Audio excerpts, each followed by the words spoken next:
নমস্কার, আশা করছি আপনারা সকলে খুব ভালো আছেন। একটা নতুন ভিডিওতে আপনাদের সকলকে স্বাগত। আজকে আমাদের বহু অপেক্ষার অবসান। পরিবারের সকলকে নিয়ে যাচ্ছি তীর্থ করতে। এখন ঘড়িতে ওই দুপুর 3:30 মতন বাজে। দুপুরের খাওয়া দাওয়ার পর আমরা তিনজনে মিলে রওনা দিয়ে দিয়েছি। আর ওই দিক থেকে দিদিরা তমলুক থেকে গাড়ি নিয়ে আসছে, আর মা বালি স্টেশন থেকে দিদিদের গাড়িতেই উঠে পড়েছে।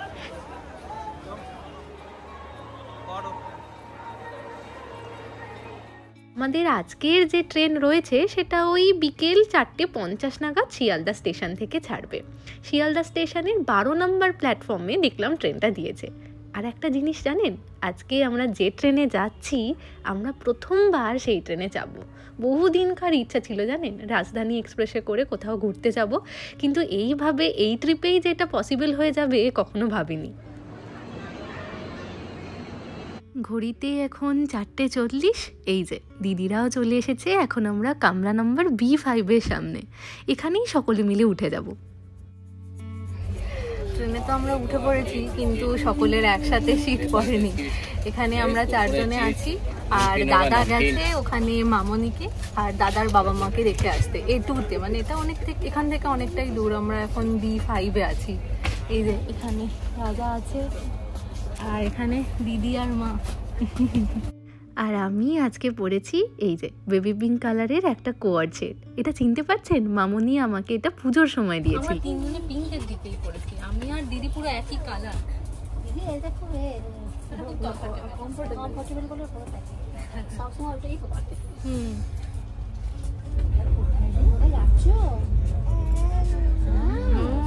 বলছে বাড়ি যাচ্ছ বাড়ি।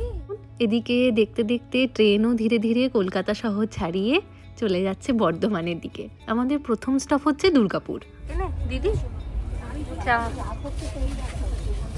বাইরে সন্ধে হয়ে গিয়েছে, আর কিছুই প্রায় দেখা যাচ্ছে না, সন্ধে নেমে গিয়েছে। আর আমরা একটু চা নিচ্ছি সকলে।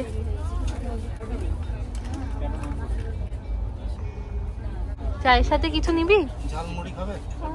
চায়ের সাথে ঝালমুড়ি খাবে? বাঙালির আড্ডা জমানোর জন্য চা কিন্তু একেবারে দরকারি। আর শুধুমাত্র চা খেলে কি আর হয় বলুন? ট্রেনে করে যাচ্ছি, তাই সাথে একটু ঝালমুড়ি। সেটাই তো খাবার চলে এসেছে, আর কিছুক্ষণ ওয়েট করে এলে হতো মনে হচ্ছে। তখন আবার খিদে পেয়ে গেছে ভাবছি। আমরা যখন চা ভেলপুরি নিয়ে গল্পে ব্যস্ত, তখন দেখি ট্রেনের কর্মীরা স্ন্যাক্সের ট্রে নিয়ে আসেন। তখন আমাদের মনে পড়লো জানেন, যে রাজধানীতে তো আমরা খাবার বুক করেইছিলাম, তার সাথে তো আমাদের স্ন্যাক্সটা কমপ্লিমেন্টারিই ছিল।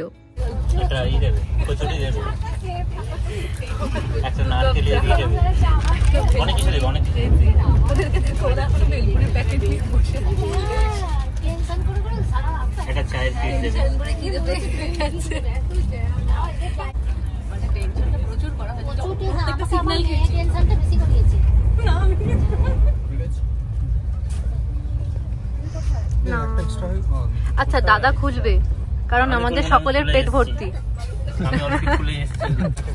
স্যান্ডউইচ, কচুরিটা খুলে দেখাও কেমন। পড়ে গেলে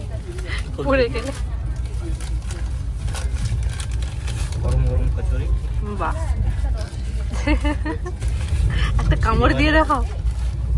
পেটটা পুরো ভরে গেল। হ্যাঁ, মিল্ক এন্ড নাট। আচ্ছা, আর সস। বাহ, স্যান্ডউইচ দিয়ে খাওয়ার জন্য চায়ের পিট, চা কাপ নেই, এটাই খাবো। ভালো, তুই খেয়ে বল। মা আবার বলছে খাস না। তোমরা যদি কচুরি খেতে যাও আমার কিনতে পারো, চোখ না করার জন্য। স্যান্ডউইচ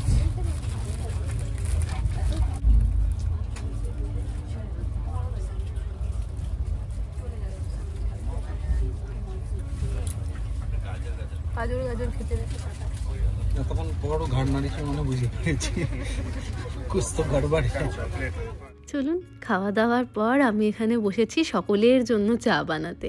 দেখো তোমার কারো লিকার বানাচ্ছি, শুধু আদাটা দিয়ে দিলেই হতো। আমার না খালি দুধ খাচ্ছি মনে হবে তখন। তাহলে আরেকটা লিকার বিশাল চা বানিয়েছে 2-3 জনের সাথে নিয়ে। এটা আছে ভালো বানিয়েছে। লিকারটা কম হয়ে গেছে। আর কি হবে, এই তো ডুবিয়ে দেবো বললাম। আর ডুবি রাখো।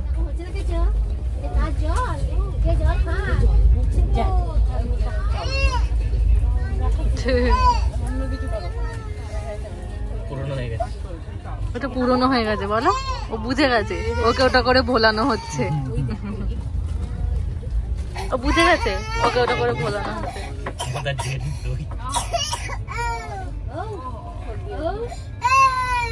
এবার দাদা কিছু করো।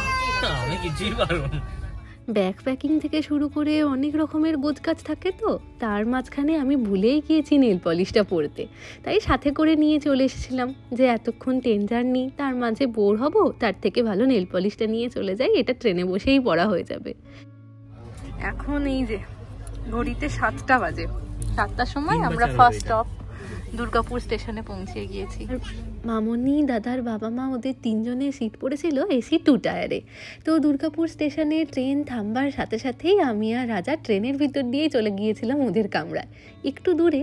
তাই ঠিক করেছি একবার দেখা করেই আবার ট্রেন যতক্ষণ থেমে থাকবে তার মাঝেই চেষ্টা করব ফিরে আসার।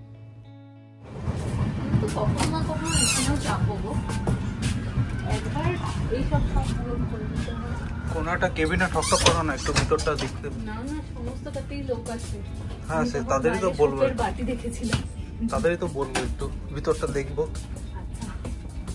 এদের থেকে একটু কিছু চিপস ফিপস নিয়ে না বিক্রি করবো বলে ঢুকে যাবে। হ্যাঁ, দেখাতে হয়ে যাবে ভিতরটা নাকি? ভিতরটা দেখা হয়ে যাবে। প্যান্ট্রি, এটা লুঙ্গি ডান্স দেখিয়ে দাও। দেখো দেখো। ঢোলটা বাজিয়ে দিচ্ছে। আচ্ছা, আগে মিউজিক দিয়ে শুরু হবে তো। আমাদের খাবার চলে এসেছে, যাদের ভেজ তাদের আগে। আমি আর মা ভেজ নিয়েছি, ওইদিকে মা খাচ্ছে। এখানে আছে ভাত, এটা পরোটা, এখানে ডাল, এখানে একটা সমস্ত সবজি দিয়ে তরকারি, আর এখানে পনির, তার সাথে এখানে দই আর নুন আর আচার, ওগুলো তো থাকেই। এদিকে রাজা খাচ্ছে ননভেজ, ওটাতে চিকেন আছে। নিচে মায়ের খাওয়া দাওয়া হয়ে গেছে, দিদি খাচ্ছে।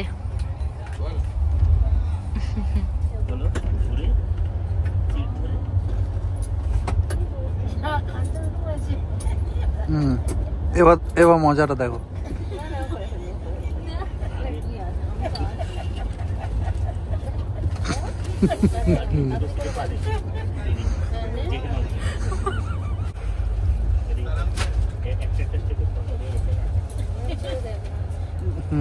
ছেড়ে দাও সবাইকে, আগে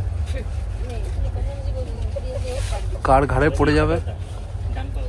এবার এবার এবার বাহ, এই তো যা, কাকে বলে লাত মেরে তুলে ওঠার সময়। আসলে আমার একটু অ্যাক্রোফোবিয়া আছে, তো সেই জন্য ট্রেনের আপার বাড়তে উঠতে আমি একটু ভয় পাই। তাই ওরা সকলে মিলে মজা করছে যাতে আমি হঠাৎ করে প্যানিক না করি। চলুন, দেখতে দেখতে আমরা প্রায় দীনদয়াল উপাধ্যায় স্টেশনের কাছাকাছি পৌঁছিয়ে গিয়েছি। ঘড়িতে এখন 1:11। দাদা আগে থেকেই চলে গিয়েছিল A2-তে, মানে যেখানে মামনি আর দাদার বাবা মা আছে সেই দিকে। ওখান থেকে দাদা নামবে আর এই দিক থেকে আমরা সকলে মিলে নেমে পড়েছি। ব্যাস, এখন সকলে মিলে একসাথে মিট করে তারপর আমরা গাড়িতে উঠে যাব। গাড়িকে আগের থেকেই বলা ছিল, তারাও স্টেশনের বাইরেই অপেক্ষা করছে।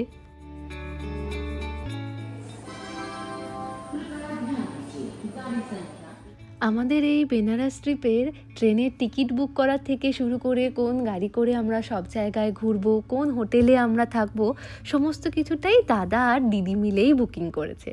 আজকেও স্টেশন থেকে বেরোনোর পর দেখলাম একটা বড় সড়ো গাড়ি এসে দাঁড়িয়ে রয়েছে, যাতে আমরা সকলে একসাথে ঘুরতে পারি। আর এটাই আমাদের এখন আগামী 3 দিনের বাহন।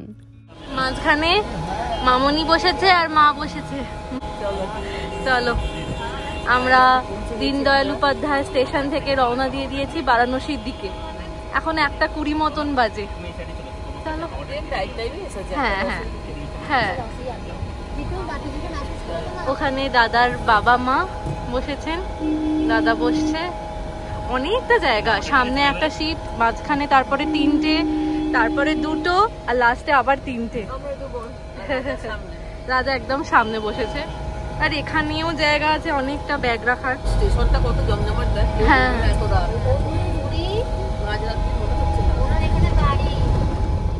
আমাদের হোটেল পৌঁছে রুম পেতে পেতে ওই 2:30 বেজে যাবে।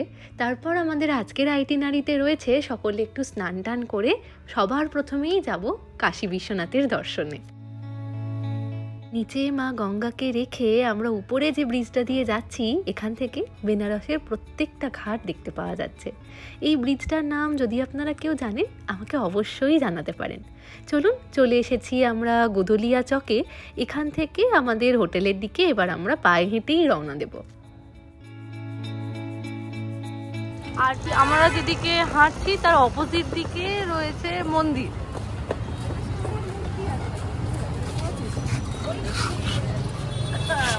কি গো?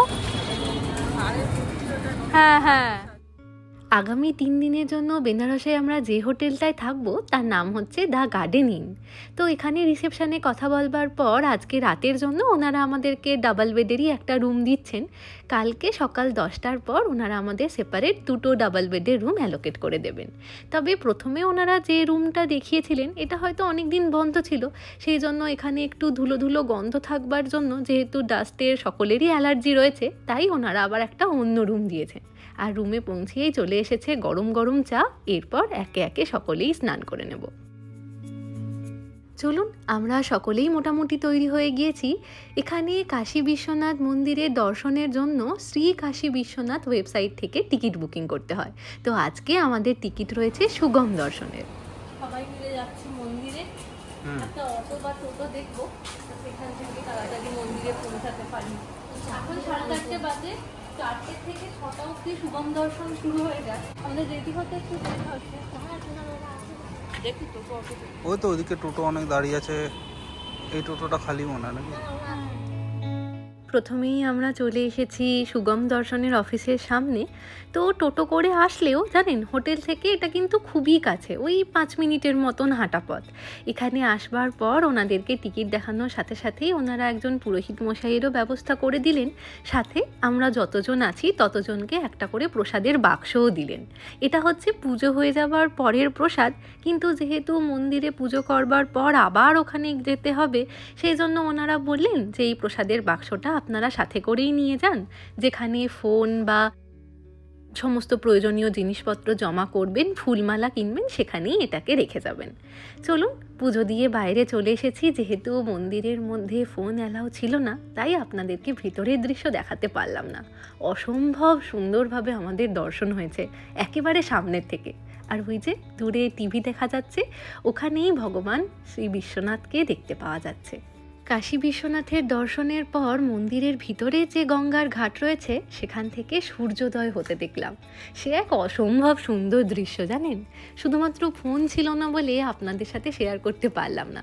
তবে জানেন মন্দিরের ভিতরে দেখলাম অনেকেই ফোন নিয়ে গিয়েছেন। মন্দিরের ভিতরে কয়েকটা জায়গা রয়েছে যেখানে আপনি আপনার এই ফোন বা পার্সকে জমা রাখতে পারবেন। আমরা তো জানতাম না, কিন্তু আপনারা যদি চান তাহলে ভিতরে নিয়ে গিয়ে ওই জায়গাগুলোতেও জমা দিতে পারেন। চলুন, চলে এসেছি ব্রেকফাস্টের দোকানে। এখান থেকে খাবার নিয়ে আমরা চলে যাব হোটেলে। ইডলি, এত ইডলি কার? তোমার, তুমি তো বললে খাবে। আমি ধোসা বলেছিলাম। এই দেখো, আনার পরে বলে আমি ধোসা বলেছিলাম। এই তো মোগলাই হয়ে গেছে ধোসা। ঠান্ডা হয়ে গেছে। বসো, আমি নেবো। 20 টাকা দিদি। ও বাবা, এইটুকুনি চা 20 টাকা? হোম ডেলিভারি, স্পেশাল চা। 10 টাকা কি ডেলিভারি চার্জ? তুলসী পাতা দেবো, ও হার্বাল টি। দুধ যায় তুলসী পাতা? তো তুলসী পাতা, আদা। ঘড়িতে এখন সকাল 9টা। আমরা ব্রেকফাস্ট করে সকলে চা খেতেও শুরু করে দিয়েছি। এরপর আমরা একটুখানি রেস্ট করে তারপর যাব সাইট সিন করতে। আজকের ভিডিওটা তাহলে এখানেই শেষ করছি। আজ তাহলে আসি, খুব তাড়াতাড়ি পরের অধ্যায়টা নিয়ে আসব। ততক্ষণ সকলে সুস্থ থাকবেন, সচেতন থাকবেন আর সকলের খেয়াল রাখবেন। ভালো লাগলে ভিডিওটাকে একটা লাইক করতে পারেন।